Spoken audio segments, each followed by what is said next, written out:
Hello, everyone, and thank you for joining my channel once again. I just want to jump straight into what I want to speak about before I forget. So, I was listening to one of the channels that I'm subscribed to, and it's called Narcissism Audio Tapes. And it's mind blowing. There's so many people that I follow that are like, hitting the nail on the head with everything that they're saying. And one of the videos that she uploaded today, and go subscribe to her channel, like seriously. Um, One of the things she talked about today was how when a narcissist is in your life, everything goes wrong. Everything. Like things break, accidents happen and whatnot. And it got me to thinking like, oh my gosh, like as long as I was with the narc, I had stuff that happened to me that had never happened to me in my life. For instance, I started driving when I was 16, and I never had an issue with anybody breaking into my car, or anything like that. But fast forward to when I met the narc, we just started dating, and I remember spending the night at his house. And my mom had warned me ahead of time because I used to talk to my mom every single day. And she was like, "So what are you doing tonight?" Or "What are you doing today?" And I said, "Oh, I'm just hanging out with a friend." And she said, "Well, if you're around your little boyfriend or whatever, I need you to go back to your dorm room." And so I just thought, I'm grown. I said, "Yeah, okay, got it." Hung up the phone. I stayed over there anyway. When I woke up the next morning, I had a Kia Sportage at the time. I woke up that morning to get ready for work, and my glass was busted out of my windows, and my stereo was taken. Like the whole front. I had bought like this, I don't even know why I bought it, but I had bought like this subwoofer, I think that's how you call it, or what you call it. And I just thought it was cool to have, banging tunes, the kind that people wear earplugs, or not earplugs, but they wear, um, what do you call it? People wear ear devices basically because their eardrums have been burst from years of listening to loud music. So anyway, I had one of those, the subwoofer in the back. And so when I looked, my car, like I couldn't even believe it. Like the glass was all broken out. The face of my stereo and everything was ripped out. There was nothing but wires. It was I was at a loss for words. I just stood there like in shock. And before I gained my composure and had to call my supervisor and all this other stuff. Yeah, it was crazy. Like that was, from what I remember, the start of the domino effect of bad things happening in my life, just because the narcissist has like a negative energy around them.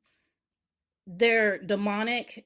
I know a lot of people are like, "Oh, you're going too far with it," but it's so real.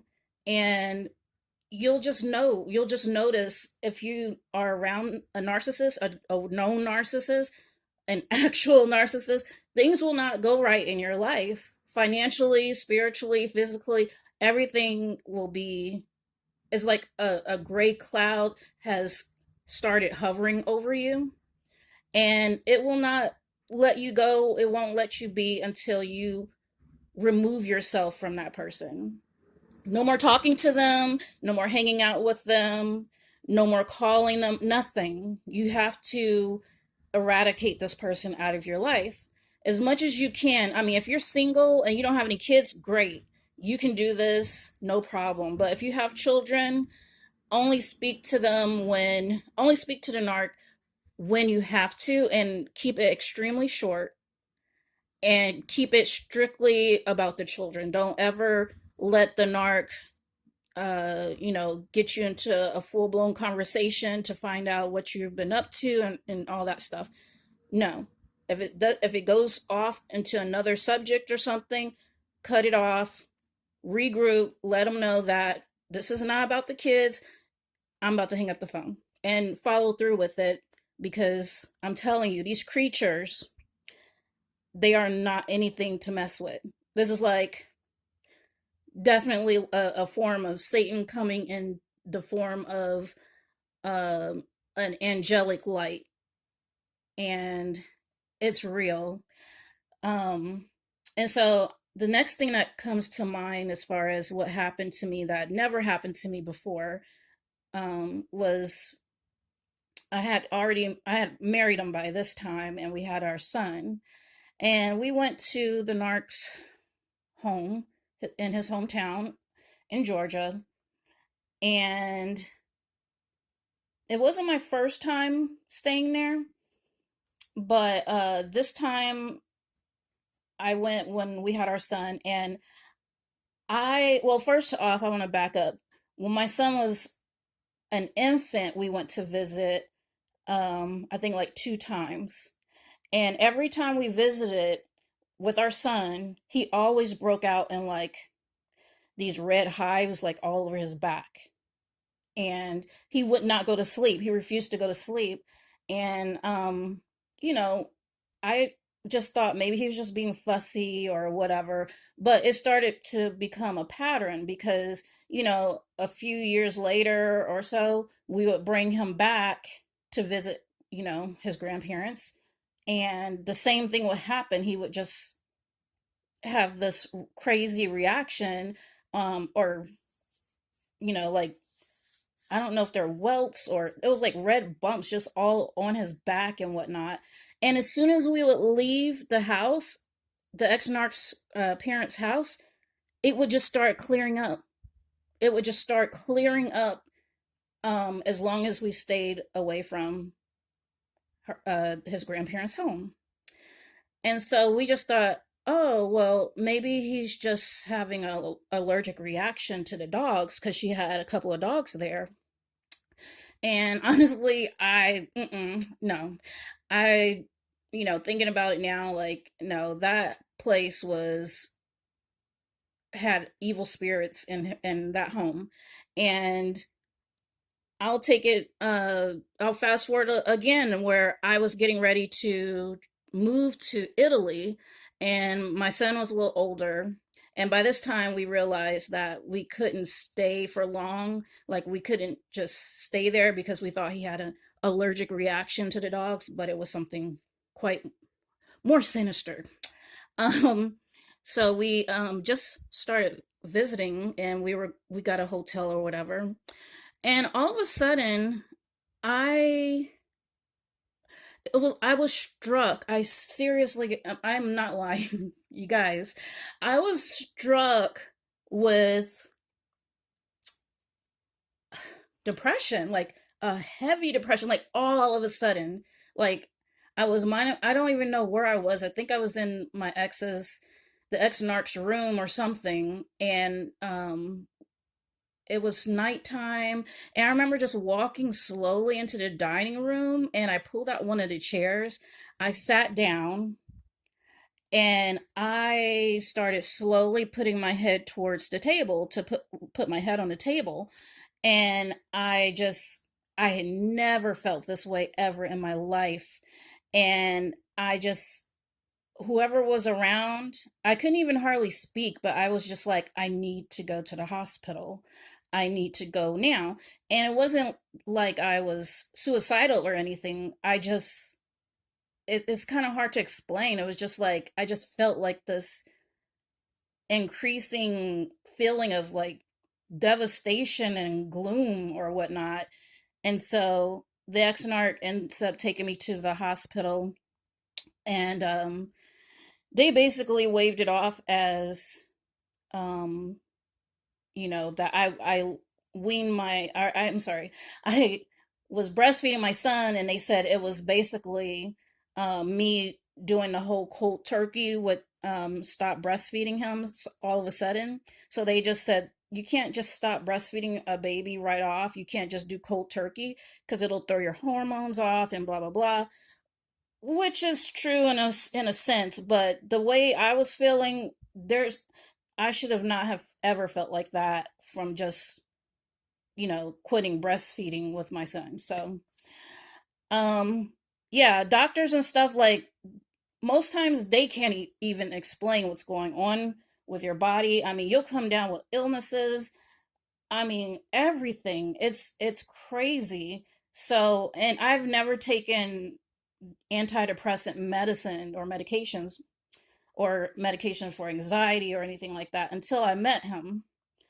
And I still take them, but I'm in a much better light. I feel great about myself. I'm happy where I am. Money is good. My kids are good. Life is good.